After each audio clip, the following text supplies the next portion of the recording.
பொருட்டோ chapter 17ஓட spoilers வந்திருக்கு guys. அதை பற்றி தான் இந்த வீடியோவில் பார்க்க போகிறோம்.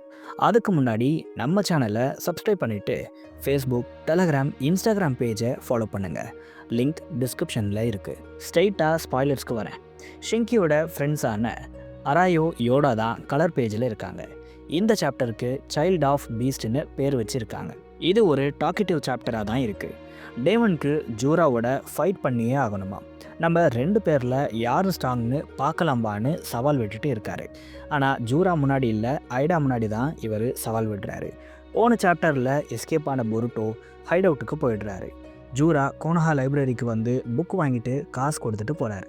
இவருக்கு எப்படி காசு வந்துச்சுன்னு தெரியல.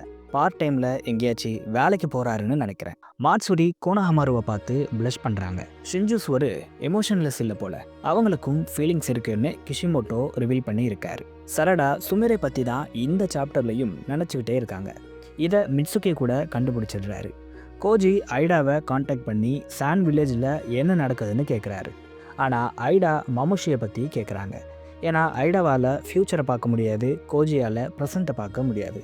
இவங்க 2 பேரும் ஆல்ரெடி ஒரு டீம் மாதிரி தான் பிஹேவ் பண்ணுறாங்க. இன்னொரு விஷயத்தையும் இங்கே கன்ஃபார்ம் பண்ணுறாங்க. நம்ம எல்லாரும் ஆக்சுவலாக எல்லா ஷின்ஜூஸாலையும் ஐடா வாட்ச் பண்ணுறத பார்க்க முடியும்னு நினச்சோம். ஆனால் அப்படி இல்லை. மாமுஷிக்கு மட்டும்தான் இந்த எபிலிட்டி இருக்குது. இவரை ஐடாவால் கூட சென்ட்ரேகனை யூஸ் பண்ணி பார்க்க முடியாது. கோஜி பொருட்டோ கிட்ட கோனஹமாரு டீமோட பிளானை சொல்லிக்கிட்டே இருக்காரு. கோனஹமாரு மாட்சுரியை டைவர்ட் பண்ணணும். அந்த கேப்பில் சரடா, மிட்சுகி, அராயா, யோடோன்னு எல்லாரும் சேர்ந்து ரியூவோட கதையை முடிக்கணும். அப்புறம் மாட்சுரியையும் காலி பண்ணணும். இதுதான் பிளான்னு சொல்கிறாரு. ஆனால் பொருட்டோ இந்த பிளான் ஃபெயில் ஆக எவ்வளோ சான்ஸ் இருக்குன்னு கேட்க கோஜி அதை பற்றி எதுவும் சொல்லலை. இந்த பேட்டிலில் என்ன நடந்தாலும் நீ அங்கே போகக்கூடாது. ஒருவேளை நீ போனால் ஜூராவும் வருவான். இந்த டைமில் நீ தப்பிக்கவே முடியாது. ஏன்னா எல்லா பாசிபிலிட்டிஸ்லையும் ஜூரா உன்னை கொன்னுட்டான்னு சொல்ல பொருட்டோ ஷாக் ஆகுறாரு. கடைசியாக கவாக்கி அமோடோவை அட்டாக் பண்ணி பயம் காட்டுறாரு. உடனே அவரோட லிமிட்டரை ரிமூவ் பண்ண சொல்கிறாரு. இதோட இந்த சாப்டர் முடியுது. இதில் ககாஷி ரிட்டர்ன் ஆகிட்டதா சொல்கிறாங்க. ஆனால் எனக்கு அப்படி எந்த ஸ்பாய்லரும் கிடைக்கல.